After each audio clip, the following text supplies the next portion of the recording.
The declaration of a state of disaster due to the El Nino-induced drought is significant for us because that acknowledgement calls for urgent need for all partners in the humanitarian community with government to respond in a coordinated fashion to ensure that those who will be affected by the drought are protected and given assistance as needed.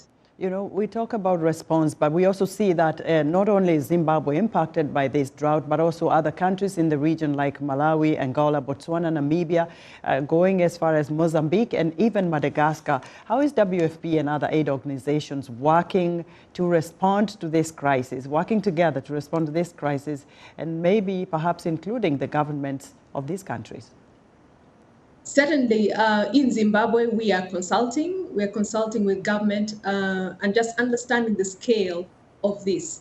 Assessments are underway to determine precisely how many people will be affected, in which locations, and in which sectors. It's We Are World Food Program is not only food, but livestock, as you're projecting there on the screen, would be affected. So we are doing a lot of consultations amongst ourselves with UN agencies, donors on the ground, and other humanitarian actors and development partners as well, of course, with the leadership of government. So that's what we're doing right now. But I think I would like to say that we had anticipated that the country would be receiving below normal rainfalls. So with the small resources that we had received, investments were being made by various players in areas such as, rebuilding dams, drilling boreholes, and just making sure that there's access to water by communities and livestock.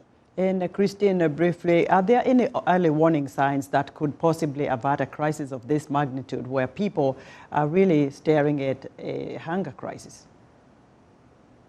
The experts project give the warning signs, but the climate change and global warming is a global phenomenon that I think collectively many of us have to put our resources and efforts together to put in place measures that would curb the negative impact of climate change to individuals and animals and the world as a whole.